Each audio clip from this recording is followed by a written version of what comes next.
Football first. I come from Norway. I think Iceland is number 22 on the FIFA ranking. Norway is number 72. I didn't know there were so many football-playing nations before I looked it up. So of course, I cheered for Iceland tonight. Norway is leading in one field, and that is electric cars. We are the first country in the world that have experienced how it is to have 5 Nissan Leaf and 5 Teslas in the same 4 houses in the same street. And that made a huge difference for the utility companies. And they have own maps of people that both own a Nissan Leaf and a Tesla, and they have red houses on the map because they are charging and they are stressing the grid. So what we did, we made a charging system in the company of Zaptec, where we took care of the utility, took care of the grid. That was our goal. Not only that you should charge fast and have all the smartness there, but you should also, the utility should be happy. And we were working with cities. This is a city, London. Don't know if, was it Rana who had 3 words for every city? Do you have 3 words for this too? But I have actually 3 words for what those cities are trying to accomplish. And that is very important. If you talk to the mayor of any city, he or she will say that we need 0 emission in the city center, at least. And it's not because of climate change. It's because of health. It's because you want to make a city that is part of the future. You want to attract people and businesses. And then you have to go electric and you have to have 0 emission. In Norway, we have this strange conversation about climate change and electric cars, producing them makes CO2 and everything. That's not the issue. The issue is in the city, you have to have 0 emission. That's a health issue. And I discussed that with several cities. Paris, Berlin, Los Angeles, quite small city. And the numbers are red. So health, local environment, and being part of the future. And besides, electric cars are cool. If you just go 10 years back, then the losers were kind of driving in those bread boxes with wheels. But now it is the kind of winners that drive the electric cars. This is also why China is going all electric. They cannot have this. And when you start to calculate, when the Minister of Environment and Transportation meets the Minister of Health, this is not sustainable. Again, a local problem. The challenge when introducing thousands and tens of thousands of electric cars in an area is that even though the future is distributed democratic and you have solar panels on every wall and the grid will still play a major role for as long as we can see. And there is a book here.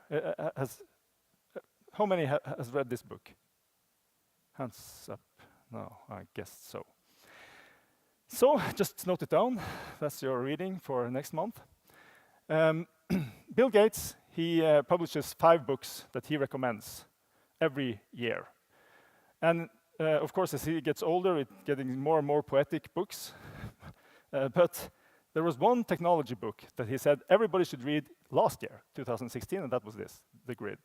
And what it says is that the grid, the power grid, is the largest obstacle to the green shift. That should hit some of you here. And the reason for that is it ain't built. It is built for a static load and not for the dynamics that we see from solar and wind and electric car charging, for example. So we need to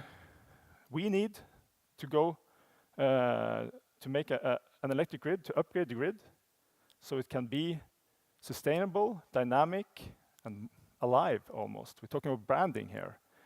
The electric grid today is kind of stupid, but we need to make it smart and alive. And that excellent speech from Estland that said that smart metering was making the smart grid.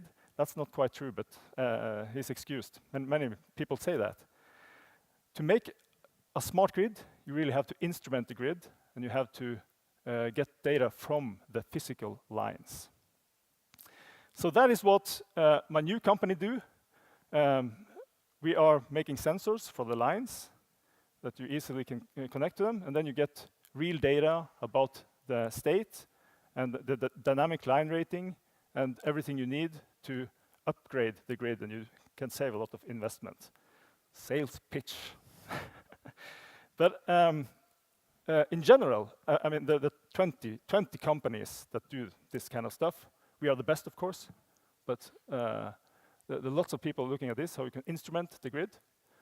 But the important here, as this is a branding conference, is that you have to go from the static, slow, stupid, fossil, weak grid to the dynamic, fast, smart, green, and powerful grid.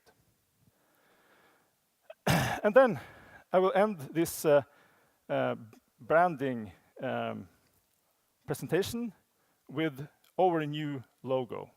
Well, first of all, I just have to say, Fredrik, it's amazing that you make this conference, branding and utilities. Who should have thought that for just a couple of years ago? So, but this is our logo. And it's very fresh. It's actually just 1 week old. So that's why you see different titles on me in the program. But this is, I'm so satisfied with this logo. Because as you saw on the, this is our node up there. And you see that is the helmet. We are called Heimdall Power, which makes it difficult for many to say. But Heimdall is the god, the Norse god of control. And he's the guardian of Asgard. He can hear the grass grow, he can see everything, but he's also the god with the highest integrity. So while the other gods kind of play around and do foolish things, he has integrity. He doesn't misuse his information. So this is the face of Heimdall, but what you also can see here is our node up there in a helmet and with a magnetic field, electromagnetic field, and communication.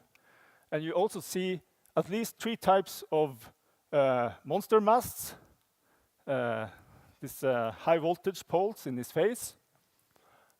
And he actually has a block chin. You should laugh now.